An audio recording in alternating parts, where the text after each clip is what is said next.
بسم الله الرحمن الرحيم الحمد لله رب العالمين وصلي وسلم على أشرف الأنبياء والمرسلين نبينا وحبيبنا محمد بن عبد الله وعلى آله وأصحابه ومن سار على نهجه إلى يوم الدين أما بعد اللهم علمنا ما ينفعنا وانفعنا بما علمتنا وزدنا علما يا كريم اللهم أرنا الحق حقا وارزقنا اتباعه وأرنا الباطل باطلا وارزقنا اجتنابه. بسم الله والصلاة والسلام على رسول الله. Pohojim udhëhecin khilafetin pas dërguarit të Allahut sallallahu alaihi wasallam, së pari për Ebu Bekr as-Siddiq radhiyallahu anhu, sepse ai është më i miri dhe më meritori i gjithë ummetit. Pastaj për Umar ibn al-Khattab radhiyallahu anhu, pastaj për Uthman ibn Affan radhiyallahu anhu dhe pastaj për Ali ibn Abi Talib radhiyallahu anhu.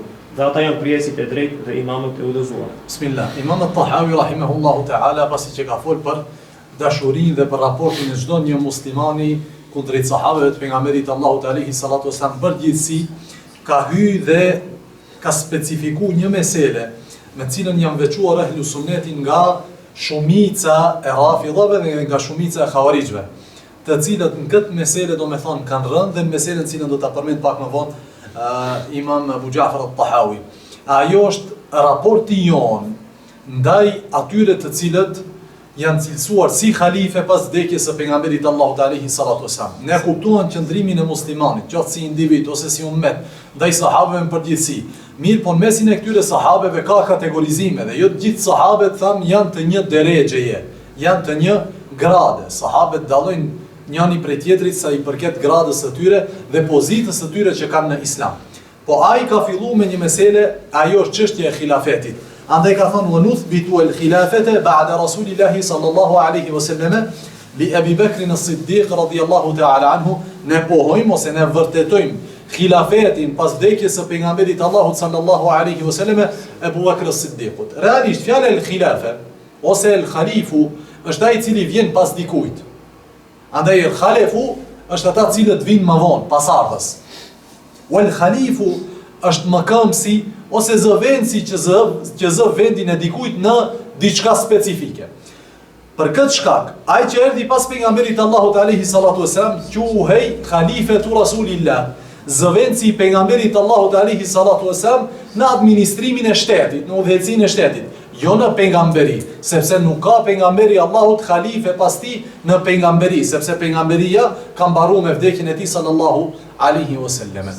Për këtë shkak khalifja i dytë nuk quhej khalifetu Rasulillah alayhi salatu wasallam, sepse ai duheshte, nëse marrim me këtë logjik, duhej të thuhej khalifeti Rasulillah, pasardhësi i pasardhësit pejgamberit Allahut sallallahu ose mëkëmsi i mëkëmsit pejgamberit Allahut sallallahu. Dhe çdo njeri që do të vite pas tij do duheshte t'ia shtojmë se është khalifja i khalifes e kështu me radhë. Andaj i pari ishte khalifja i pejgamberit Allahut alayhi salatu wasallam, kurse i dyti ishte besimtari i pari i cili u cilësua si Amir al-Mu'minin, prijesi i besimtarve, titull i cili do të mbetet tek besimtar, tek musliman me shekuj. Andaj deri tek prijesit e Osmanlive, prijesi i atyre quhej ose titulloi si Amirul Mu'minin, prijesi i besimtarve, dhe i pari i cili u cilësua me këtë ishte Omeri radhiyallahu ta'ala anhu. Por përpara se të flasim për Omerin, mendojmos që të përmendim atë që ka përmend autori. Ka thënë nuthbitu el-khilafata ba'da Rasulillahi sallallahu alaihi wasallam li Abi Bakr as-Siddiq radhiyallahu ta'ala anhu. Dhe Abu Bekri është më i miri i këtij ummetit. Për këtë çka ka thënë autori rahimahullahu ta'ala, tafdilan lahu wa taqdiman ala jami'i al-ummati. Thot Abu Bekri t'ja japim khilafetin dhe konsiderojmë se ai është më meritori sepse ai është më i miri dhe më meritori i gjithë ummetit. Nuk e ka marrë ai khilafeti se ishte më i forti, se kishte xhamatin më të fortë, se kishte armatim më shumë. Jo. Po ai khilafetin e ka marrë për shkak se ishte më i miri i ummetit me plot dëshmi nga i dërguari Allahut alayhi salatu wasallam. Dhe nuk është vendi që këtu ne të flasim për dëshmitë dhe për argumentet në të cilat pejgamberi Allahu sallallahu alaihi wasallam lëvdonte Abu Bekrin radhiyallahu ta'ala anhu, sepse ki nuk është maqam që për secilin prej tyre të flasim veçanti. Andaj thot taqdimen lahu wa tafdila, thot kjo është se ne japim përparësi atij dhe se ai është më meritori. Ai është më meritori radhiyallahu ta'ala anhu. Mirë, po brenda ehli sunnetit, ne gjithë jemi të pajtimit se Abu Bekri është më meritori dhe se ai është më i miri. Po brenda nesh, mesin ton, ka mos pajtim se si është zgjedhë Ebu Bekri khalife. Dhe ky mos pajtim, shkurtimisht i vim, në këtë çështje ka 3 mendime të ehli sunnetit. I pari është se caktimi i Ebu Bekrit radhiyallahu ta'ala anhu si khalife është bërë me tekst të prerë të qartë nga ana e ligjvënësit, qoftë Allahu ose ai i cili flet në emër të Allahut Muhamedi alayhi salatu wassalam. Mendimi i dytë është se vendosja ose përcaktimi i Ebu Bekrit radhiyallahu ta'ala anhu si khalifi i besimtarëve është bërë në formë ose me tekst jo të prerë, i thuj nas khafi, do me thonë në mënyrë me indikacion se Ebu Bekri me isharet se Ebu Bekri radhiyallahu ta'ala anhu duhet të jetë çfarë? Duhet të jetë khalife. Dhe mendimi i tretë është mendimi i një pjesë të dietarëve të cilët thonë, nuk është as e para, as e dyta, po thjesht Ebu Bekri radhiyallahu ta'ala anhu e ka zgjedhur besimtar se ai është më meritori dhe se ai është më i miri i umetit, andaj ai është bërë khalifja i besimtarëve. Sidoqoftë, ndoshta mendimi i parë dhe i dytë të cilën e përmendën ndoshta nuk kanë argumentet aq të forta. Për këtë çka plot prej dietarëve anojnë ka mendimi i dytë, edhe pse në mesin e ehli sunnetit do të gjejmë ata të cilët përkrahin mendimin e parë shumë dhe prej atyre të cilët përkrahin mendimin e tretë shumë. Mirë po Allahu alem, Ebu Bekri radhiyallahu ta'ala anhu është vendos si khalife me zgjedhjen e sahabeve, por sahabet kanë ditë se ka indikacione të cilat aludojnë se Ebu Bekri radhiyallahu ta'ala anhu duhet që të jetë khalife, jo teksti i prerë. Për ndryshe ne themi, po t'ishte teksti i prerë, nuk kish nevojë që sahabet të tubohen në Saqifet Bani Saide dhe aty që të zgjedhin khalife. S'kish nevojë, sepse kemi tekst. Andaj kur ka tekst nuk ka nevojë ne të polemizojmë diçka, sepse teksti është gjykues mes nesh. Po sahabet dolën që të zgjedhin khalife. Dhe erdhi Ebu Bekri me Omerin dhe Ebu Ubejdin radhiyallahu ta'ala anhum dhe ansart ishin tubuar në Saqifet Bani Saide dhe kur erdhën muhaxhirit në krye me këto 3 prej sahabeve, tha njëri prej ensarve, tha emirun minna wa emirun minkum, do të zgjedhim një emir prej nesh dhe një emir prej jush, dhe kështu do ta menaxhojmë shtetin. Tha Ebu Bekri radhiyallahu ta'ala anhu, tha nahnu al-umara wa antum al-wuzara, ne jemi prijes ndërsa ju jeni ministra. Kjo është pozita e ensarve. Prijësia, udhëheqësia e umetit u takon kujt? Qurayshve. Andaj tha nahnu al-umara wa antum al-wuzara, ne jemi prijes ndërsa ju jeni ministra të cilët do ta ndihmojnë këtë kaos për të ecë përpara. Atëherë, tha Ebu Bekri radhiyallahu ta'ala anhu, shtronja dorën dhe jep një besë njërit prej këtyre dive. Ja Omerit, ja Ebu Ubejdes. Pastaj Omeri radhiyallahu ta'ala anhu mori dorën e Ebu Bekrit dhe ja shtroi dorën, tha jo neve për të na dhënë besën, po ne ty ta japim besën në Ebu Bekr dhe vazhdonin sa një nga një dhe muhaxhirin të cilët ishin prezent ja dhanë bej'an Ebu Bekrit radhiyallahu ta'ala anhu si khalifi i besimtarëve. Dhe kështu u zgjodh ky khalife. Mirë po a ka pat indikator që kanë ndiku tek sahabët që më njëherë t'ja japin besën? Padyshim. Prej këtyre indikatorëve është hadithi pejgamberit Allahut alayhi salatu wasalam, hadithi Aishës radhiyallahu ta'ala anhu që e ka shënuar Buhariu dhe Muslimi, në të cilin pejgamberi Allahut sallallahu alaihi wasallam nuk kishte mundësi më që t'u del besimtarëve dhe t'i pri atyre në namaz. Andaj i tha Aishës muru Ebu Bekrin falyusalli bin nas. Thoni Ebu Bekrit ose urdhroni Ebu Bekrin në emrin tim le t'i pri njerëz, le t'u pri njerëzve në namaz. Dhe kuptohet që një prej detyrave të prijësve në atë kohë, pejgamberi Allahu sallallahu alaihi wasallam shëron të atë në praktik, ishte udhëheqësia në namaz. Andaj kuptohet që ai që udhëheq, që prin namaz, ai do të prije edhe në çështjet e menaxhimit dhe administrimit të shtetit. Kish indikatori numër 1. Indikatori numër 2 ishte se erdhi njëra prej sahabeshave tek pejgamberi Allahut alayhi salatu wasallam, gjithashtu edhe ky hadith është Buhari dhe Muslim. Dhe e pyeti pejgamberin Allahut sallallahu alaihi wasallam dhe diskutoi me atë në disa çështje private. Pastaj pejgamberi Allahut sallallahu alaihi wasallam e urdhroi atë që të shkon dhe të kthehet pas një kohe që ta pyet për të njëjtën çështje. Tha ajo ja Rasulullah, nëse kthehem dhe nuk gjej sepse e shihte gjendjen e pejgamberit Allahut alayhi salatu wasallam, do të thonë aludonte nëse Allahu do të thonë e bën që të ta merr shpirtin. Kujt ti referohem? Tha pejgamberi Allahut alayhi salatu wasallam, illam tajidini, nëse nuk më gjen mua, atëherë faati Abu Bekrin, atëherë shko tek Ebu Bekri. Dhe kjo është, do të thonë, aludimi i qartë nga ana e dërguarit Allahut sallallahu alaihi wasallam, se çështjet e fetvave dhe dinit i merr përgjegjësi kush? I merr përgjegjësi prijësi. Ai është Ebu Bekri radhiyallahu ta'ala anhu. Andaj këto dy argumente dhe të tjerë të ngjashëm u bënin me dije sahabeve. se ishte prijesi namaz, se ai zgjodhi problematikat që kishin bën me vdekjen e pejgamberit Allahu sallallahu alaihi wasallam, zgjodhi problematikën se kush do ta lante pejgamberin Allahu sallallahu alaihi wasallam, ku do të varrosej pejgamberi Allahu alaihi wasallam, dhe ai zgjodhi problematikën më të madhe. Ai ishte shoku I cili I kaploi sahabet në momentet që vdiq pejgamberi Allahu alaihi wasallam. Prej tyre I cili ishte në shok të papar ishte edhe kush? Omeri radiallahu ta'ala anhu. Ai që zgjodhi këtë problematik ishte Ebu Bekri radiallahu ta'ala anhu. Për këtë shkak sahabet vetëm se ishin përgatitur psikikisht se Ebu Bekri radiallahu ta'ala anhu do të jetë halifeja I pari pejgamberit Allahu ta'alihi as-salatu wassalam. Thumme li Umar ibn al-Khattab. Dhe më pas thot ne pohojmë khilafetin e Omerit radiallahu ta'ala anhu. Dhe khilafeti Omerit radiallahu ta'ala anhu si ka ardhur? Ka ardhur me porosin e Ebu Bekrit. Ebu Bekri radiallahu ta'ala anhu pasi ishte khalife një kohë të shkurt, jo shumë gjatë, porositi dhe tha që khalifja pas meje do të jetë kush?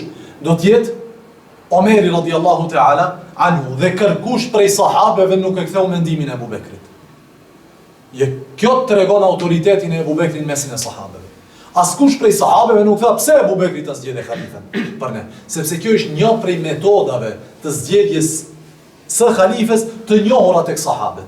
Ky mekanizëm u përdor nga ana e Ebu Bekrit radiallahu ta'ala anhu dhe dije me vdekjen e tij që khalife do të bëhet kush? Do të bëhet Omeri radiallahu ta'ala anhu dhe kështu u zgjodh dhe ishte një prej khalifeve të drejtë të pejgamberit Allahu alaihi salatu wassalam dhe për cilët I lëvdon Imam Tahawi këtu siç do ta shohim pak më vonë. Andaj kur I than në prag të vdekjes së tij, I than Omerit radiallahu ta'ala anhu sepse pasi u bë khalife, ishte shumë I shtrënguar në çështjen e harxhimeve dhe ishte shumë I shtrënguar kundrejt familjes së tij, mos harxojnë më shumë se sa popullata e muslimanëve.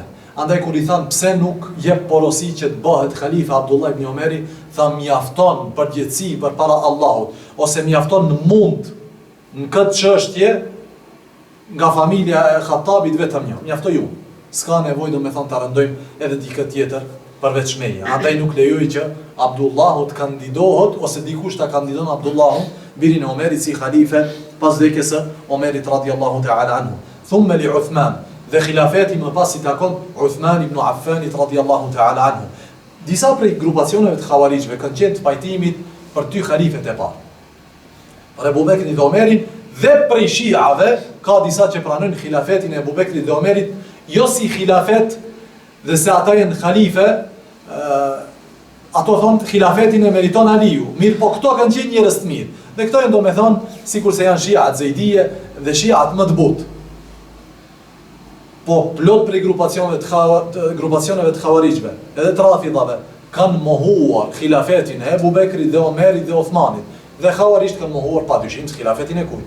E Aliut, sepse me atë kanë luftuar në mënyrë direkte. Për dallim nga shiat të cilët pranojnë vetëm ose Rafidhat vetëm khilafetin e Aliut radiallahu ta'ala anhu. Themi që nuk ka mos pajtim ose shumica dërmuese e ehli sunnetit janë të pajtimit që khalifet në rënditje janë këtë rënditje që e përmendëm. Ebu Bekri, Omeri, pastaj Othmani. Po ka prej ehli sunnetit të cilët I kanë dhënë përparësi Aliut ndaj Othmanit. Ka përparësi. Dhe zgjedhja e Othmanit radiallahu ta'ala anhu si ka ardhur?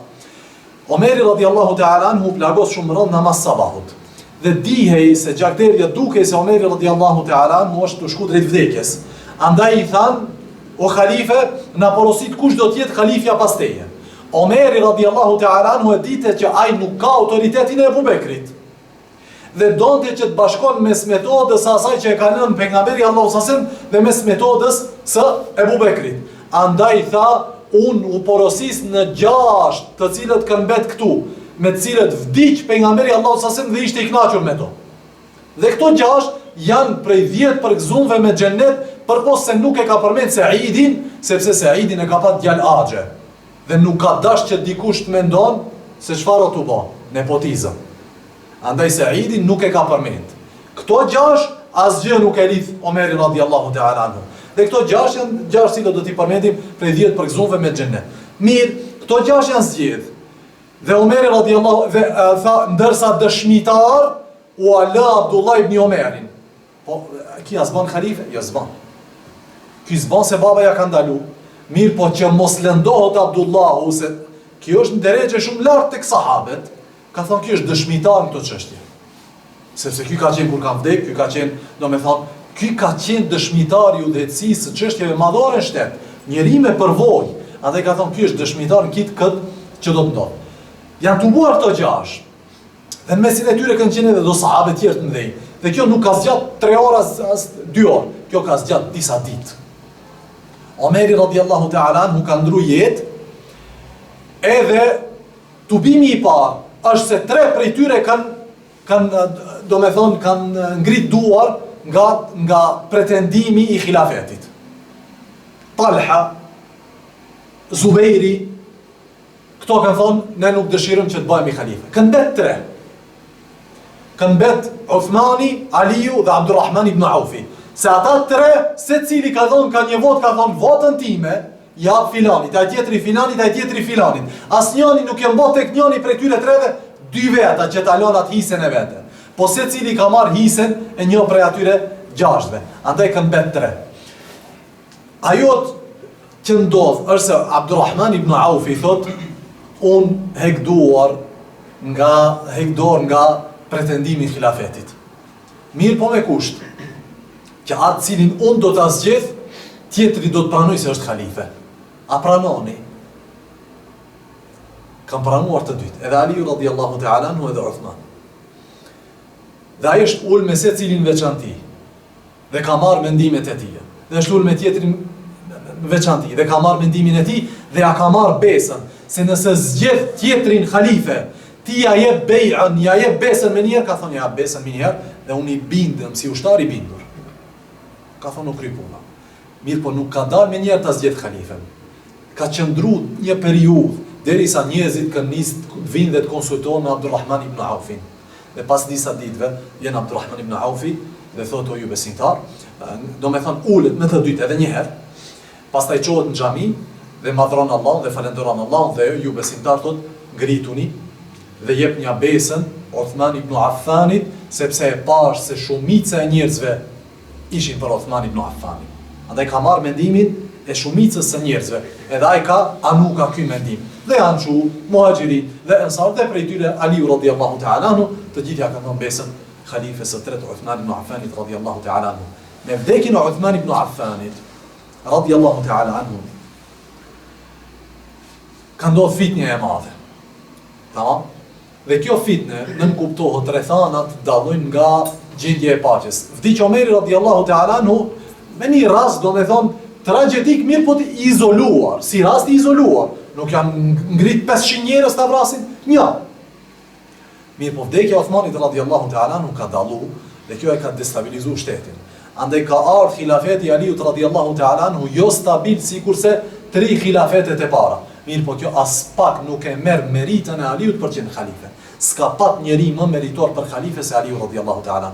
Edhe siç thash më herët, madje ka prej dietarëve të ehli sunetit të cilët Aliut radiallahu ta'ala anhu i ka dhënë përparësi përpara kujt? Përpara Uthmanit. Përpara Uthmanit ibn Affan radiallahu ta'ala anhum ejma'in. Po shumica dërmuese e ehli sunetit në renditjen e 4 khalifeve janë sipas renditjes së khilafetit të tyre. I pari prej tyre është Ebu Bekri me merit dhe mirësi dhe islam dhe iman, pastaj Omeri, pastaj Uthmani, pastaj Aliu radiallahu ta'ala anhu ejma'in. Kjo është qëndrimi i shumicës dërmuese të ehli sunetit rahimahumullahu ta'ala. Thot, kur e kanë pyet Abdullah ibn Omerin, kë e keni zgjedh, kë e keni pa njeriu më të mirë mesin tuaj? Thot, në kohën e pejgamberit Allahu alaihi salatu wasalam, kur na pyeste dikush kush është më i miri prej jush, thot thoshim Ebu Bekri, thumma Umar, pastaj Omeri, pastaj Uthman ibn Affani, dhe deri këtu nuk vazhdonte më tutje.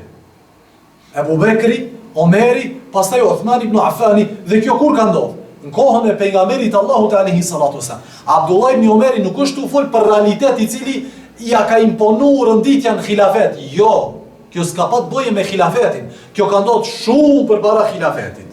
Andaj ka thonë në kohën e pejgamberit Allahu sallallahu alaihi wasallam, ne i konsideronim njerëz më të mirë, Ebu Bekrin, pastaj Omerin, pastaj Uthmani radiallahu ta'ala anhum ejma'in.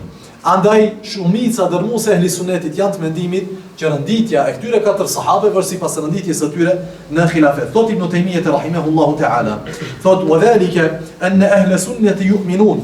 Kjo thot se ehli sunneti besojnë dhe janë të bindur që khalifja pas pejgamberit Allahu sallallahu alaihi wasallam është Ebu Bekri, dhe është më meritori, pastaj Omeri, pastaj Uthmani, pastaj Aliu, thotë wa man ta'ana fi khilafati ahadin min haula, dhe kush dyshon dhe kush flet keq në khilafetin e një prej këtyre katër, ky është më i devijuar se një gomar. Kush flet për khilafetin e një prej këtyre katër është më i devijuar se sa një gomar. Thot Imam al-Tahawi, wa humul khulafa ar-rashidun wal a'immatu al-mahdiyun. Në shqipe kemi përkthy, këta janë prijesit e drejt dhe imamët e udhëzuar. Dhe këto cilësime kanë ardhur në hadithe të pejgamberit Allahut alayhi salatu wasalam, sikurse është hadithi i njohur i Irbad ibn Sariyah radhiyallahu ta'ala anhu, në të cilin thot pejgamberi Allahu sallallahu alaihi wasallam, "Aleikum bi sunnati wa sunnati al-khulafa'i ar-rashidin al-mahdiyyin min ba'di." Kapuni për sunnetin tim dhe për sunnetin e halifeve të drejt prijesve të drejt të udhëzuar që do të vinë pas meje. Andaj Imam al-Tahawi cilësimin e këtyre halifeve e bën sipas cilësimit të pejgamberit Allahut alayhi salatu wasallam. Pa ka mundësi që të ketë halife Mehdi, do me thonë halife i drejt dhe i udhëzuar pas këtyre halifeve? Ka mundësi. Andaj kjo nuk është e veçantë për këto katër. Mirë, po veçoria e këtyre katër ka në hadith tjetër të pejgamberit Allahut sallallahu alaihi wasallam, dhe ka ardhur një cilësim të cilin nuk do ta ketë asnjë prej halifeve pas vdekjes së pejgamberit Allahut alaihi salatu wasallam përpos këtyre katër. Thot pejgamberi Allahut alaihi salatu wasallam, el khilafatu 30 sana ala minhaj an-nubuwah. Khilafati është 30 vjet në metodologji profetike. Çka ka? Thot 30 vjet janë këto halife të cilët kanë jetuar pas pejgamberit Allahut alayhi salatu wasallam, këto katër të cilët i përmendëm. Kurse a ka mundësi që të jetë halife Rashid pas vdekjes së përpos tyre katër? Ka mundësi. Prej tyre ka qenë Muawiya, prej tyre ka qenë Umar ibn Abdul Aziz, do me thonë kanë qenë khulafa rashidun, në kuptimin se kanë qenë të drejtë, të udhëzuar, të mirë. Dhe Islamin në kohën e tyre ka lulëzuar, sunetin në kohën e tyre ka lulëzuar. Mirë, po nuk janë khilafetet pas këtyre katër khalifeve ala minhajin nubuwah, sipas metodologjisë së pejgamberit Allahu sallallahu alaihi wasallam, po përgjithësi janë mbretëri. Për 10 sahabët të cilët i emërtoi dërguari i Allahut sallallahu alaihi wasallam dhe i përgëzoi me xhennet dhe dëshmoi se janë prej banorëve të saj, dhe fjala e tij është e vërtetë. Ata janë Ebu Bekri, Umeri, Uthmani, Aliu, Talha, Zubairi, Saadi, Saidi, Abdurrahman ibn Auf, Ebu Ubejd ibn al-Jarrah, i cili është besniku i këtij ummeti. Allahu qoftë i kënaqur me të gjithë ata. Tash Imam al-Tahawi pasi ka folë për sahabët përgjithësi, ka përmend çështjen e khilafetit dhe ka përmend më meritorin i cili është për khilafet, vjen dhe përmend një çështje për të cilën ne vetëm se kemi përmend më herët. Ajo është garantimi i xhennetit për dikujt prej individëve. A lejohet që themi filani është në xhennet këtë mesele? A kena përmend? E kena përmend më herët. Kena folë Tahawi. Dhe ai thot, rahimahullahu ta'ala, thot وأن العشرة الذين سماهم رسول الله صلى الله عليه وسلم وبشرهم بالجنة، thot dhe se këto 10 të cilat i ka emërtuar pejgamberi Allahu sallallahu alaihi wasallam dhe i ka përgëzuar me xhennet, وبشرهم بالجنة i ka përgëzuar me xhennet. Pyetja është, a janë vetëm këto 10 të përgëzuar nga sahabët me xhennet apo jo? Me emër. Themi nuk janë vetëm këto 10. Khadija radhiyallahu anha është e përgëzuar me xhennet. Aisha radhiyallahu anha është përgëzuar me xhennet. Hafsa është e përgëzuar me xhennet. Bilal është i përgëzuar me xhennet. Plot prej sahabeve. Ukasha është i përgëzuar me xhennet. Ka plot prej sahabeve të cilat janë të përgëzuar me xhennet. Po pse i ka veçuar këto 10? I ka veçuar Allahu alem. E para, për shkak se siç tha ky vllavi, këto janë të përmendur të gjithë me një hadith pejgamberit Allahut alayhi salatu wasalam. Andaj ka thonë filani, i ka emërtuar një për një, ka thonë filani në xhennet, filani në xhennet, filani në xhennet, filani në xhennet, derisa ka mbaruar tek i 10. Kjo e para. E dyta është se këto njerëz janë prej njerëzve të cilët kanë dhënë sakrificë për dinin e Allahut te bareke ve teala, sakrificë e cila shumë rënd mund të krahasohet me sakrificën e dikujt tjetër prej sahabeve të tjerë. Dhe e treta është se të gjithë prej tyre janë prej muhaxhirinëve. Asnjë nuk ka prej ansarëve. të gjithë janë prej muhaxhirinëve. Që do me thonë, islami i tyre është i vjetër që në Mekë, dhe sakrificat e tyre janë të shumta. Andaj, në hadith tjetër, tha pejgamberi Allahu sallallahu alaihi wasallam, thuaj atij i cili do të vjen pas këtij muri, do me thonë, e ka ditë se vjen dikush, tregoj që është prej banorëve të xhennetit. Pastaj thot hyri Ebu Bekri dhe i treguam që është prej banorëve të xhennetit. Pastaj tha, tregoj edhe tjetri që vjen dhe thuaj që është prej banorëve të xhennetit. Pastaj thot hyni Omeri dhe i treguam e përgëzuam që është prej banorëve të xhennetit. Kur erdhi tek i treti tha, tregoni këtij që është prej banorëve të xhennetit dhe se Allahu do ta sprovon me një sprovë të rëndë. Pastaj thot hyri Uthmani dhe i treguam që është prej banorëve të xhennetit dhe i treguam që Allahu do ta sprovon me një sprovë të rëndë. Fa elhamdulillah që janë prej banorëve të xhennetit, wallahu al-musta'an. Dhe Allahu na qoftë në ndihmë për sprovën me cilën do ta sprovon, do me thonë fitnja e vrasjes së Uthmanit radhiyallahu ta'ala anhu. Andaj themi që nuk janë këto sahabët e vetëm të cilët i ka përgëzuar pejgamberi Allahu sallallahu alaihi wasallam me xhennet. Mirë, po për shkak të veçorive dhe kualiteteve dhe cilësive që i kanë pasur këto sahabe, pejgamberi Allahu sallallahu alaihi wasallam i ka veçuar me një hadith, me një lajm se këto janë prej banorëve të xhennetit dhe i ka përmendë që të 10-tët. Po kur vjen puna te këto 10, kush prej tyre është më i miri? Më i miri është halifja i parë, pastaj i dyti, pastaj i treti, pastaj i katëri. Po këto 6, themi nuk kemi argument në veçimin e këtyre 6-ve se cili është i pesti pas 4 halifeve. Andaj ne nuk jemi të urdhëruar që ti ngritim sahabet në derexhe njëri mbi tjetrin, përveç se me argument. Nëse ka argument i cili i thotë, ky duhet të jetë kështu, ne themi ashtu, sem'an wa ta'a. Bindjen dhe Allahu dhe pejgamberit Allahut alayhi salatu wasalam. Derisa nuk kemi argument, themi që nuk ka diçka e cila e veçon njërin prej tjetrit. Secili prej tyre ka cilësi për të cilat ai ka fituar rahmetin e Allahut dhe pejgamberi Allahu sallallahu alaihi wasallam ja ka garantuar xhenetin e Allahut te barekuhu teala. Thot rahimahullahu teala wa Abu Ubaidah ibn al-Jarrah huwa aminu hadhihi al-umma. Prej gjithë këtyre 10 sahabeve ka përmend vetëm cilësinë e Abu Ubaides. Asnjëri tjetër. Asnjë prej këtyre tjerëve s'ka përmend asgjë, as për Abu Bekrin, as për Omerin.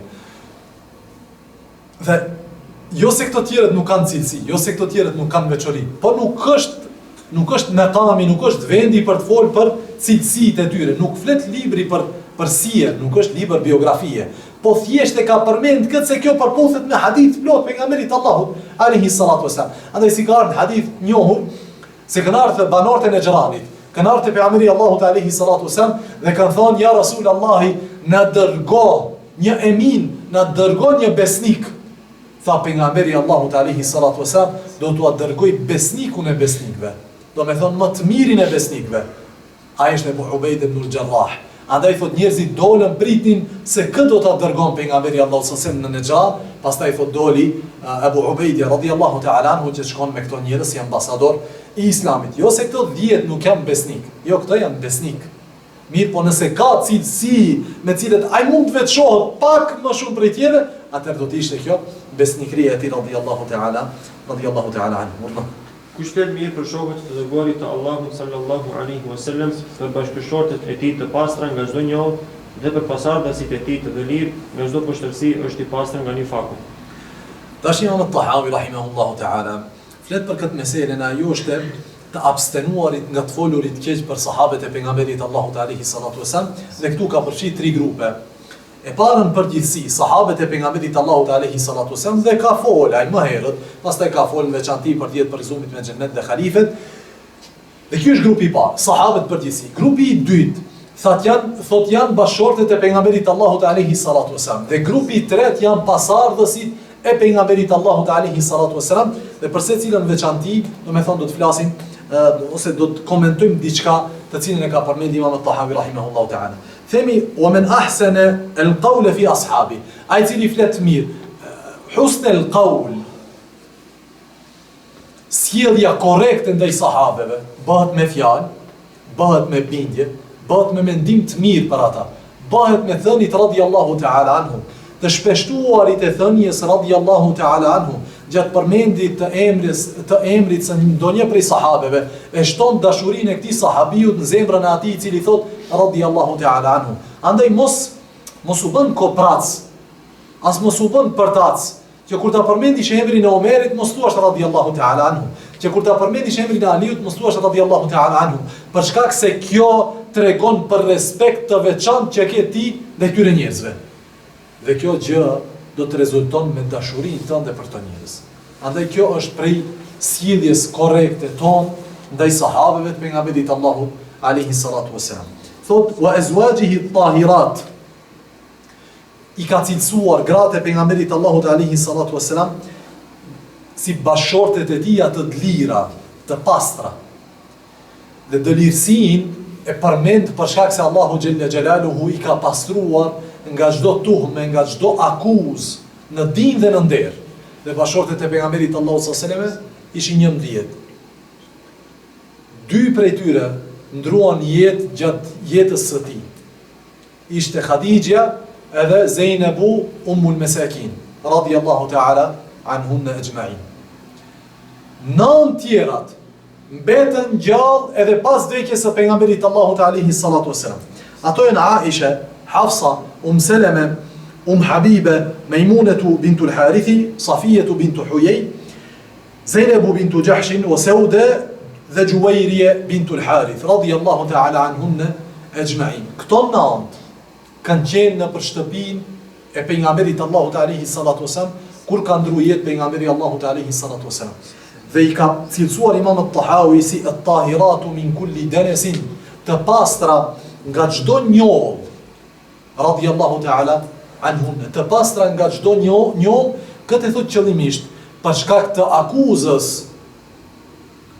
të shëmtuar që ja kanë bërë disa prej fanatikëve të Rafidhave, disa prej nënave të besimtarëve në krye me Aisha radhiyallahu ta'ala anha, jo se tjera do me thënë nuk i kanë akuzuar, po shënjesër numër 1 ka qenë Aisha radhiyallahu ta'ala anha, edhe për faktin që ajo është një prej transmetuesve të dinit Allahu te bareke ve ta'ala. Thot Allahu xhella xhelaluhu kur i ka pastruar gratë e pejgamberit dhe familjen e tij sallallahu alaihi wasallam, inna ma yuridu Allahu liyudhhiba ankum ar-rijsa ahla al-bayti wa yutahhirakum tathira. Me të vërtet, Allahu dëshiron që ta largon prej jush të keqen o familja pejgamberit Allahu sallallahu alaihi wasallam dhe t'ju pastron me një pastrim të vërtet.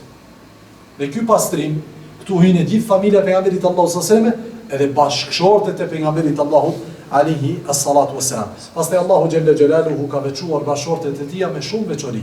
Prej veçorive më të mëdha është se Allahu xhella xhelaluhu i ka cilësuar bashkëshortet e pejgamberit Allahu sallallahu alaihi wasallam si nanat e besimtarve në aspekt të martesës, që do me thonë ne e kemi haram martesën me to, si kurse martesën me nanën, jo në aspekt të mahremijes, nuk jemi ne mahrem të nanave të besimtarve.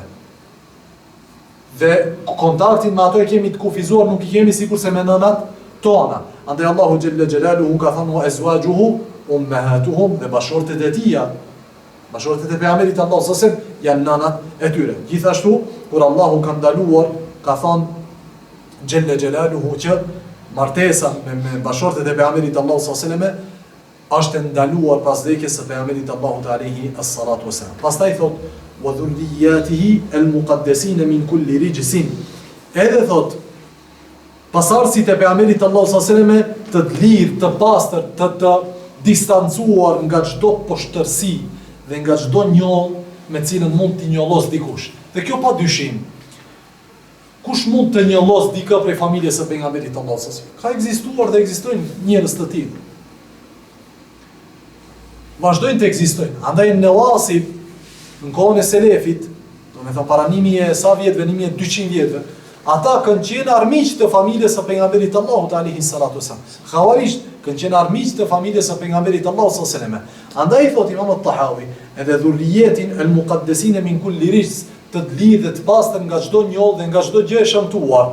Dhe këtu ne themi, do me thënë këtu kemi dy mesele. Meselja e parë, kush janë pasardhësit e pejgamberit Allahut sallallahu alaihi wasallam? Themi që të gjithë pasardhësit e pejgamberit Allahut alaihi salatu wasallam kanë ndruar jetë gjatë jetës së tij. Përpos kujt? Përpos Fatimes, radhiyallahu ta'ala anha, e cila ka ndruar jetë 6 muaj pas vdekjes së pejgamberit Allahut sallallahu alaihi wasallam. Mirë, po ka lënë ajo pasardhës, të cilët konsiderohen prej pasardhësve të pejgamberit Allahut sallallahu alaihi wasallam, ata janë Haseni edhe Huseni. Dhe shumica e pasardhësve të pejgamberit Allahut alaihi salatu wasallam që ekzistojnë sot janë prej pasardhësve të kujt? të Hasenit radiallahu ta'ala anhu. Dhe një pakicë e vogël janë prej pasardhësve të Husejnit radiallahu ta'ala anhu. Mirë po këtu ka nevojë për domethënë për një vërejtje. Vërejtja ka të bëjë me fjalën e Imamit Tahawit, i cili thotë: "Dhe për pasardhësit e tij të lirë nga çdo poshtërsi." Themi nëse ka për qëllim pasardhësit e tij të lirë nga çdo poshtërsi të cilët ishin gjallë në kohën e pejgamberit Allahu sallallahu alaihi wasallam, atëherë ky kuptim domethënë është 100% i saktë. Mirë po nëse ka për qëllim të gjithë pasardhësit deri sot e kësaj dite, themi kjo nuk vlen për të gjithë pasardhësit e pejgamberit Allahu sallallahu alaihi wasallam. Vlen vetëm prej të mirët prej pasardhësve të pejgamberit Allahu alaihi salatu wasallam. Për këtë shkak thot Allahu xhalla xhelaluhu për pasardhësit e Ibrahimit, thot: "Wa basharnahu bi Ishaqa nabiyyan min as-salihin." E përgëzuam me Ishaqin alaihi salam, pejgamber prej të mirëve. Vazhdo dhe thot Allahu: "Wa barakna alayhi wa ala Ishaq wa min dhurriyyatihima." Dhe ne thot begatuam atë Ishakun edhe pasardhësit e tyre. Thot: "Wa min dhurriyyatihima", dhe prej pasardhësve të tyre muhsinun, ka të mirë, vepër mirë, wa zalimun li nafsihi mubin, dhe zullumqar i qartë i vetes së tij. Kjo e njëjta vlen siç vlen për pasardhësit e Ibrahimit alayhis salam, vlen edhe për pasardhësit e Hasenit edhe Husejnit radhiyallahu ta'ala anhuma. Por nëse ka për qëllim Imam Tahawi, ata që ishin gjallë gjatë kohës së pejgamberit Allahut alayhi salatu wasallam, që kontekstit përputhet se është u fol për sahabët, për gratë e pejgamberit Allahut sallallahu alaihi wasallam dhe pasardhësit e tij që ishin gjallë në kohën e tij, atëherë themi që është kuptim 100% i pranuar nga Imam Tahawi rahimahullahu ta'ala. Urdhë. Dietarët e hershëm të selefit dhe ata që pas tyre vijuan dhe i pasuan, pasuesit e të mirës dhe gjurmëve. Dietarët e fikut dhe studiuesit nuk përmendën vetëm se me fjalë të mira. Dhe kushdo që flet keq për ta, atëherë ai nuk është në rrugën e drejtë. Imami rahimahullah ka kaluar nga të folurit mirë. Do me thonë harrova një pjesë të fundit, kur ka folë për sahabet, thot sjellja korrekte të folurit mirë për sahabet, familjen e pejgamberit Allahu sallallahu alaihi wasallam dhe për bashortët e tij, kush flet mirë dhe kush kujdeset që të ketë sjellje të mirë ndaj tyre, faqad bariya min an-nifaq, ai është i distancuar dhe është larg nifakut. Edhe ashtu është Sadaqa rahimahullah, dhe ka thonë të vërtetën, s'ka mundësi njeri i cili në zemrën e tij pretendon që ka iman dhe të flet keq për sahabet, të flet keq për bashortet e pejgamberit Allahu sallallahu alaihi wasallam dhe për pasardhësit e tij dhe të krenohet që unë jam prej muslimanëve të mirë. Ku është ky islam ndaj bartësve të islamit? Ku është ky islam ndaj njerëzve më dashur të pejgamberit Allahu sallallahu alaihi wasallam? Ku është ky islam ndaj atyre të cilët pejgamberi Allahu sallallahu alaihi wasallam ndante shtratin me to? Ku është islami ndaj tyre? Andaj nëse njeriu nuk ka islam dhe sjellje të mirë ndaj këtyre, ndaj kujt do të ketë sjellje të mirë dhe fjalë të mira. Pas asaj ka përmend se si duhet të jetë sjellja dhe të folurit dhe kujdesi i gjuhës së besimtarit mos të bjen dhe mos prek nderin e dikujt prej ulemave. Për shkak se ulemat janë warathatul anbiya, ulemat janë pasardhësit e pejgamberëve. Dhe pejgamberi nuk kanë lënë pas veti as dinare as dirhem, po kanë lënë trashëgimin e diturisë. Dhe ata që kanë trashëguar pejgamberët janë këto dietarë. Në krye me sahabët, në kuptohet, po pasi që ka folë për sahabët, tash është të folë për ata cilët nuk janë prej sahabeve, po të cilët janë në rrugën e sahabeve. Wa ulema'u selefi min as-sabiqin, dhe dietarët e selefit prej të parëve. Këtu kur thotë ulema'u selef, se i përket Imam Tahawit, fjala e selef ka dy kuptime. Ulema'u selef për ka folën ai? Flet për paraardhësit e tij prej dietarëve, sepse ai shumicën e jetës ka jetuar në shekullin e 3 dhe ka ndruar jetë në fillim të shekullit 4. Në kontekstin ton, kur themi në dietarët e selefit, ne themi 3 gjeneratat e para, 3 shekujt e parë, prej tyre është edhe kush? Dhe autori rahimahullah, Tahawiu, po kur thot ai ulema u selef ka për qëllim ata cilët më kanë parapri mua, ata cilët ishin përpara meje prej dietarëve të ndej. Wa ulema u selefi min as-sabiqin, dietarë që ishin përpara meje prej të parëve. Wa min ba'dahum min at-tabi'in, dhe ata të cilët erdhën dhe i pasuan ata me të mirë. Do me thonë, i pasuan këta dietarët me të mirë, prej tabi'inve dhe etba tabi'inve dhe tjerët të cilët kanë ardhur pas tyre gjeneratave të para. Ahlul khairi wal athar wa ahlul fiqhi wan nadhar. Dhe këtu dietarët i ka kategorizuar në dy kategori, sepse kjo fjala ahlul khair në disa do shkrime është ahlul khabari. wal khabaru është hadith. Dhe kjo shumë përbuthet me kontekstin që e ka përmend Imam Tahawi. Edhe pse plot prej atyre cilët kanë punuar në Tahawije vërtetojnë fjalën khair me 1 pikë poshtë, jo me 2 pika, jo me 1 pikë. Se el khairu wal khabaru dallimi është 1 pikë. Mirë po në disa dorëshkrime është ehlel khabari wal athar që krejtësisht përputhet me atë që e thot Imam Tahawi, sepse ai bën kategorizim të dietarëve të hadithit dhe dietarëve të fiqhut, do të pa marrë parasysh prej kujt është. Dhe këtë e përmend ai qëllimisht. Imam Tahawi është mjeshtër, është artist që në shumë pak në fjali të shkurta të përmend kuptime të ndaja dhe tendencioze. E dim pse e ka përmend. Dhe shkaku pse ka përmend ehlel khairi ose el khabari wal athar wa ehlel fiqhi wal nadhar është se në kohën e tij disa prej muhaddithinëve kanë pat kritika të ashpra ndaj fuqahave dhe disa prej fanatikëve të fuqahave kanë pat kritika të ashpra ndaj disa prej muhaddithinëve. Dhe është bërë një luftë e fshehtë mes fuqahave dhe muhaddithinëve. Mirë po, Imam Tahawi thot, prej akides tonë të ehli sunnetit, pa marrë parasysh është prej muhaddithinëve apo prej fuqahave, derisa është prej ulemave, ai ka do me thonë status të veçantë. Ai ka status të veçantë, sidomos në sytë dhe në zemrat dhe në konsideratën e masës së gjerë muslimanëve. Apo njerëzve të rëndom të cilët nuk din të dallojnë argumentin prej argumentit dhe kush e ka argumentimin më të fortë dhe kush e ka më të dobët. A dim ne ta dallojmë? Jo, nuk dim. Ne vetëm pasojmë argumentimin e dikujt. Andaj thot, la yuzkerun, këto, a është prej tyre apo prej tyre? La yuzkeruna illa bil jamili, nuk cilësohen, nuk ceken, nuk përmendën vetëm se me të mirë. E ke përmend Sufjan e Thaurin. Për ne, prej akides, është ta përmendim me të mirë. Jo se ai është i pagabushëm. Nëse sahabet nuk janë pagabushëm, e Thauri, dhe Ebu Hanife, dhe Malik, dhe Shafi'i, këto do t'jenë pagabushëm. Jo hasha wa kella, këtë askush se thot prej ehli sunnetit. Mirë po prej akides tonë, sepse akidja është edhe moral. Prej akides tonë, është që mos t'i përmendim vetëm se me të mirë.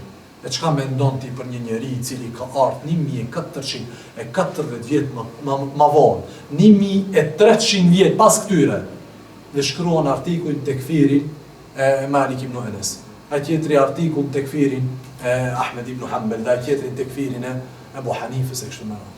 Inna lillahi wa inna ilaihi rajiun. Akidja është transmetim të asaj të cilën na kanë prutonit. Më mundohemi ne të bëhemi më të mençëm, më të ditur, më të ulët, më larpamës, më njerëz që njohin argumentet se të parët tonë. S'ka mundësi, andaj ne nuk i përmendim të parët prej dietarëve tonë, illa bil jamil. Dim diçka që neve na duket si gabim, ose ka thonë dikush prej dietarëve tjerë se është gabim, ne heshtim. Se nuk është e jona që ne të flasim. Ai që ka fol prej diturisë së tij. Po ne nuk jemi të autorizuar ta marrim fjalën e atij dhe të folim për filan dietarin. Dhe kjo e bën besimtarin muedeb, të ketë edeb, të ketë sjellje me të vdekmit përpara se të ketë sjellje me të gjallët. Andaj sjellja është me të vdekurit, sahabët kanë ndruar jetë moti, por ne kemi sjellje të veçantë ndaj tyre. Ulemaja, këto që i përmend Imam Tahawi, kanë ndruar jetë moti, shumë moti, por ne kemi sjellje të veçantë ndaj tyre. Dhe nuk i përmendim vetëm se me të mirë. Dhe dim diçka, se prej shenjave të ehlel bid'a, prej shenjave të pasuzve të bidatit, është se ata yat'anun fil ulema, ata flasin keq për uleman e parë, prej të parët prej ulemave të ehli sunnetit, qofshin prej fuqahave apo prej muhaddithinëve, dhe kanë qëndrim të ashpër ndaj tyre. Dhe këtë gjejmë tek të gjithë pasuzët e bidatit përgjatë historisë, deri sot e kësaj dite. Ai ka qëndrim të ashpër ndaj ulemave. Vetëm se ky dietar nuk përputhet me mendimin e tij. Për këtë çka Ibn Taymijete, rahimahullah, shkroi një libër të vogël, shumë të vogël. Emrin e ka Raf'ul Malam an A'immatil A'lam, ngritja e fajsimit nga dietarët e mëdhenj. Çka flet në këtë libër? Flet se si duhet sillet besimtari dhe kërkuesi i diturisë ndaj dietarëve të parë në çështje të cilat ai qes se ata kanë gabuar, dhe sjell arsyetimin numër 1, arsyetimin numër 2, arsyetimin numër 3, sjell arsye pse kish gabuar ose pse duket ty se ai ka gabuar. Po jona është çfarë? Jona është ne të arsjetojmë dhe jona që është ne të kemi mendim të mirë ndaj këtyre njerëzve. Dhe kjo përputhet me dy urdhra të Allahut ose me dy gjëra që i ka përmendur Allahu te bareke ve teala në Kur'an. E para është se Allahu xhelle wa ala ka thënë: "Yerfa'illahu alladhina amanu minkum walladhina utul ilm darajat." Allahu i ngrit besimtarët prej jush edhe ata që kanë dituri në grada të larta. E kuptuam që ka prej besimtarëve që Allahu i ka ngrit, po edhe dietarët i ka ngrit. Pastaj Allahu në një tjetër thot: "Innama yakhsha Allaha min ibadihi al-ulama." Mas shumë ti që kanë dro Allahut prej robërve të tij janë kush? Janë ulemaja, sepse ata më së miri e njohin Allahun te baraka taala. Por Allahu ka pru një ajet të përgjithshëm, i cili nëse lidhet me këto dy ajete që i përmendëm, na bën neve ta kuptojmë se si duhet të jetë sjellja jonë ndaj këtyre njerëzve. Thot Allahu: "Wal mu'minuna wal mu'minatu ba'duhum awliya'u ba'd." Besimtarët dhe besimtaret janë miq të njëri tjetrit. Wal walayatu, evliallahu, si bëhet me besimtarin? Al walayatu ka dy kuptime: an-nusatu wal mahabba, ndihmimi dhe dashuria. Po ka e duam më shumë prej besimtarëve? Themi e duam prej besimtarëve më shumë ti atë i cili është më i devotshëm. Sa më shumë që arrin grad devotshmëria e tij, aq më i dashur dhe aq më i ndihmuar ky njeri bëhet tek ne. Po mirë, Allahu dëshmoi që më të dashurit dhe më devotshmit prej robërve të mi janë kush? Janë dietarë, që në mënyrë automatike neve na bën ta kuptojmë që këta njerëz që kanë më meritorët për ndihmën dhe dashurinë tonë, më meritorët që ne t'u mbrojmë interesat dhe më meritorët që ne t'u dalim në mbrojtje nëse dikush në përkëmbën deri në tyre, qofshin të gjallë apo të vdekur. Gjithashtu, Allahu te baraka ve teala kur ka ndaluar ose kur e ka përmendur Imam Tahawi këtu, shkaku pse ka ndaluar që ne të flasim për dietarët është se shumica e njerëzve të folurit për dietarët e kanë në mënyrë tendencioze. Xhiva kjo. Kjo vjen se ai nuk flet për personin si person dhe gabimet e tij. Nuk i intereson atij ajo.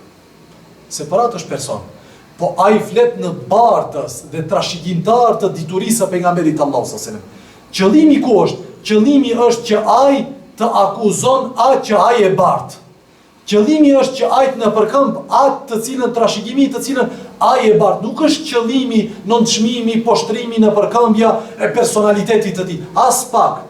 Kush ka interes në vitin 2020 të flet për personalitetin e Buhariut dhe a ka hasëmot me Buhariut? Buhariu i ka marrë megje, apo ja ka marrë tokën, apo ja ka marrë vajzën me zor, apo ku është interesi një njeriu 2020-ën të flet keq për Imam Buhariun? S'ka interes ai.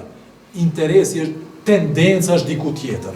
Tendenca është që nëse ai ul pozitën e Imam Buhariut, mendon se me uljen e pozitës së tij do të ul pozitën e asaj të cilën e ka punuar Imam Buhariu, është libri sahih. E kuptoni? Andaj ne jemi të urdhëruar që ta mbyllim gojen ndaj gabimeve të dietarëve tonë. Thotë wa man dhakarahum bisu fa huwa ala ghayri as-sabil al-sakayati. Edhe kush i përmend me të keq, fa huwa ala ghayri sabilin, ai nuk është në xhade. Çfarë vjen kjo? Ai nuk është në rrugën e drejtë. Kjo nuk ka pak e ashpër? Jo, as pak s'është e ashpër. Thash se një prej cilësive të ehlel bid'a është folurit për ulemat e sunnetit, për ulemat e fiqhut dhe hadithit.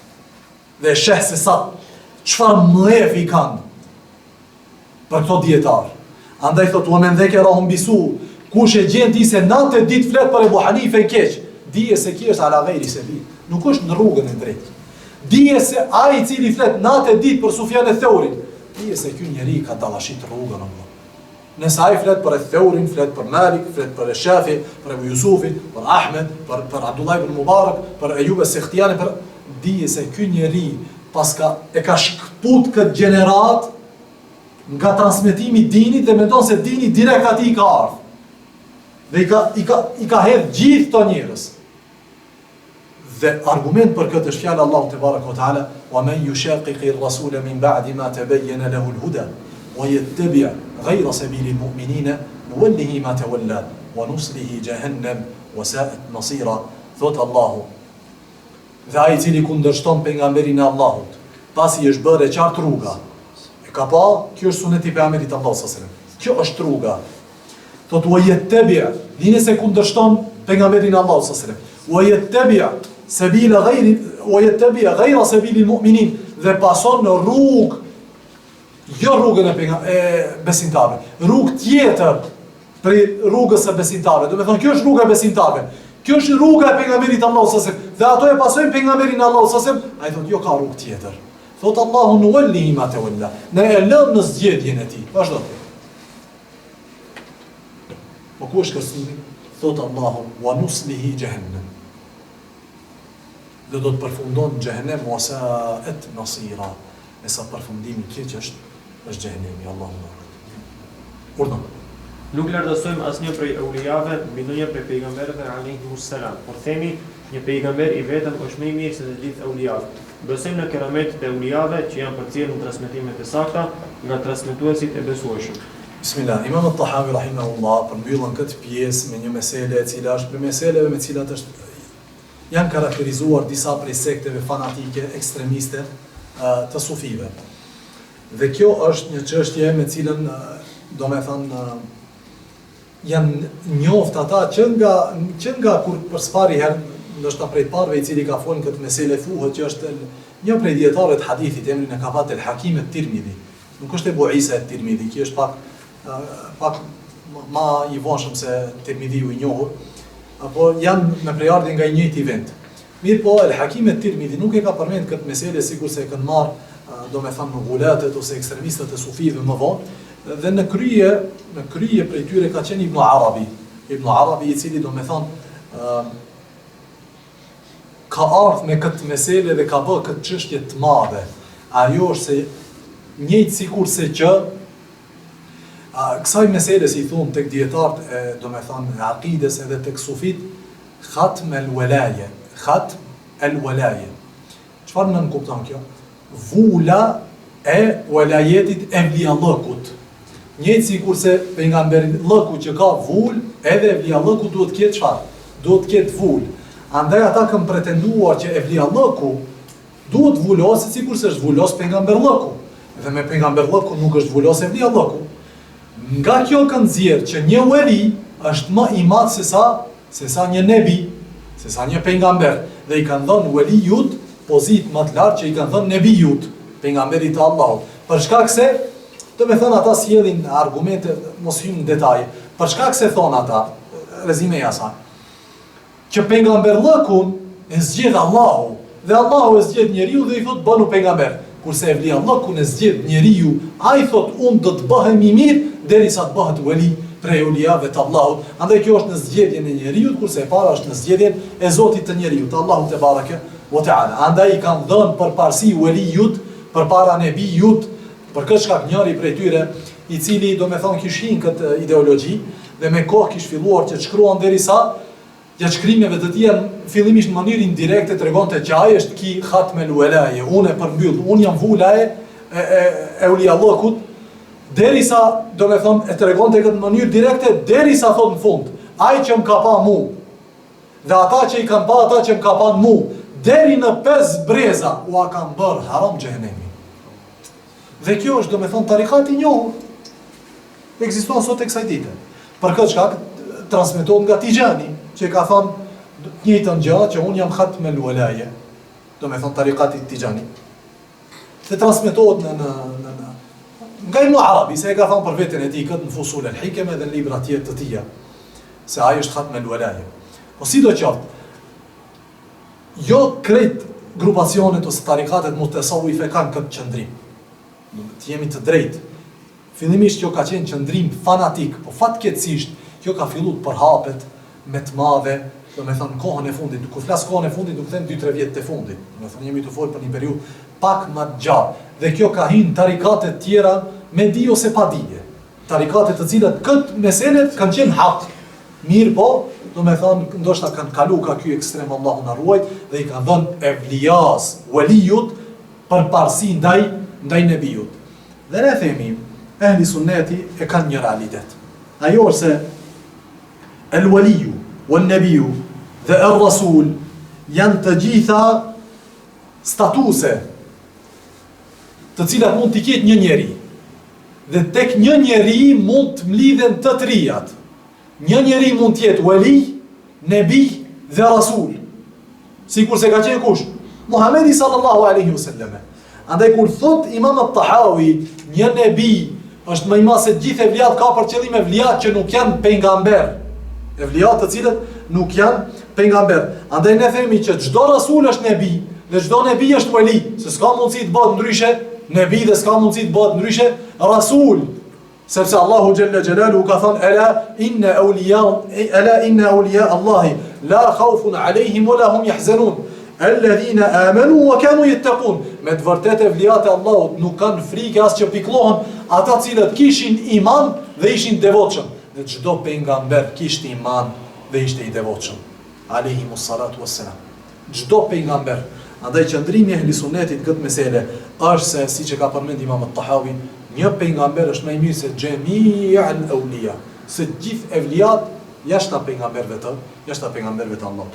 Thot wa nu'minu bima ja'a min karamatihim wa sahha an thiqati min riwayatihim, dhe besojmë në atë që është transmetuar në keramete. Si e ka përkthy? Keramete. El kerametu është ikram, është nderim nga ana Allahu te bareke ve teala që jep ndonjë robit të tij. Dhe ajo manifestohet me një ndodhi e cila llogaritet thyerje të ligjeve fizike. Llogaritet thyerje të ligjeve fizike. Dallimi mes kerames edhe mu'gjizes të plot pi dietarëve është se el kerametu i ndodhen një njeriu të thjesht besimtar, kurse mu'gjizja i ndodhen pejgamberit dhe i kanë dhënë emërtim të veçantë. Dhe mu'gjizja është për vërtetim të çfarë? Të pejgamberisë, kurse el kerametu nuk është për vërtetim të pejgamberisë. Madje el kerametu donjëherë nuk vjen me kërkesën atij që i ndodh kjo. S'ka të bëjë me atë, nuk e lypaj. Po Allahu xhelle ve ala për urtësi që i dinaj ai jep atij kët keramet, kët mrekulli. Dhe këto mrekulli janë përmend në Kur'an. Lindja e Isa alayhis salam është kerame. Është kerame. Kujt i ka ndodhur? Nënës e Isait alayhis salam, e cila nuk ishte çfarë? Nuk ishte pejgamber. Ngrënia e ushqimeve të verës gjatë dimrit dhe ngrënia e ushqimeve të dimrit gjatë verës në mihrab, duke mos dar ti vjen ushqimi atje, ishte kerame. Ishte kerame Isa, Maryam alayhis salam. Apo kerame në Kur'an është përmend kerametet e atyre 3 djelmoshave të cilët kanë hyrë në shpellë, apo kanë jetuar vite të gjata në shpellë. Kjo keramet, a kanë dëshiruar ata nga vetja këtë keramet? Jo, nuk e kanë dëshiruar. Po Allahu te bareke ve teala u ka dhënë këtë keramet për një urtësi që e ka dëshiruar Allahu xhelle xhelaluhu. Këtë kontekst, thot Ibn Taymiyah rahimahullah, Adamu al-khawariq ilman wa qudratan la tadurru al-muslima fi dinihi. Mos ndodhia e kerameteve nuk i bën dëm fesë besimtarit, statusit të tij si besimtar. Mos mendo se ki nuk është evlia se nuk i ka dalë ujti pi gishtave. Jo, është wali prej evliave të Allahut, po si ka dalë ujti prej gishtave. Vazhdon dhe thot: "Faman lam yankashif lahu shay'un min al-maghibati wa lam yaskhar lahu shay'un min al-kawniyati", thot kujt nuk i ka ndodh asgjë, nuk i është shpalos asgjë nga ghaibi dhe nuk i ka ndodh diçka e jashtëzakonshme për gjërave, domethënë ligjeve fizike, la yanqusuhu dhalika fi martabatihi inda Allah, kjo nuk ja ul pozitën e këtij personi tek Allahu. Thot rahimahullah, bel qad yakunu adamu dhalika anfa lahu fi dinihi, madje thot, mos ndodhia e këtyre gjërave mund të jetë më e dobishme për të dhe për dinin e tij. Domethënë Allahu xhalla xhelaluhu i jep këto keramat për kë? Për njerëz të cilët është kjo ndobin e tyre, jo ndamin e tyre. Dhe këto keramatet ndojza kanë ndodhur edhe tek njerëz të këqij. Andaj thoshte njëri prej dietarëve të parë, Abu Yazid al-Bustami ose al-Bastami, "Law nadhartum ila rajulin u'tiya min al-karamat", nëse shihni ndonjë njeri janë dhënë mrekullit, gjëra të çuditshme, hatta yurfa fi al-hawa'i, derisa të ngritet në qiell, fluturon, derisa të ngritet në qiell. "Fala taqtaru bihi", mos u mashtroni me të. Do me thëmë, ma ka dale pa. Në kurse ndi për të marrë, wallahi, ki qenë ka, Mehdia ka ardhë.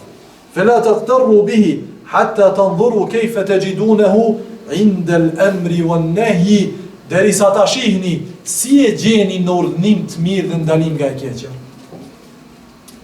Do me thonë, shikonës gjendjen e ti.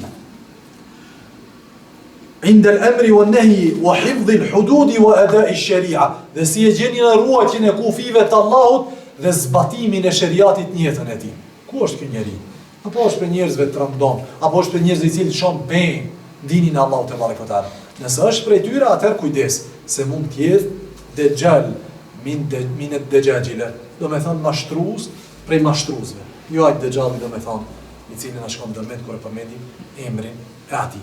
Andaj, si që ka thonë Imam Tahawi, ajo cila është transmetuar me transmetim të njerëzve të besueshëm, ne besojmë kerametet e njerëzve të devotshëm. Ne themi ka mundësi që Allahu xhallahu ala t'i thën ligjet fizike, edhe sebepi asaj tjetë një krijesë prej krijesave të Allahut, siç është një njeri i devotshëm, të cilin ne cilësojmë si wali prej euliave të Allahut te baraka wa taala. Dalemi këtu, vazhdojmë inshallah taala ligjëratën e ardhshme, e cila do të jetë ligjërata e fundit dhe përmbyllëse e akidës së Imam Tahawit rahimahullahu taala, dhe ku ma vonë inshallah taala do të vazhdojmë në hoxhën senat me, siç thash, me Umdatul Ahkam të Al-Hafidh Abdul Ghani Al-Maqdisi. Subhanaka Allahumma wa bihamdika, ashhadu an la ilaha illa anta, astaghfiruka wa atubu ilayk.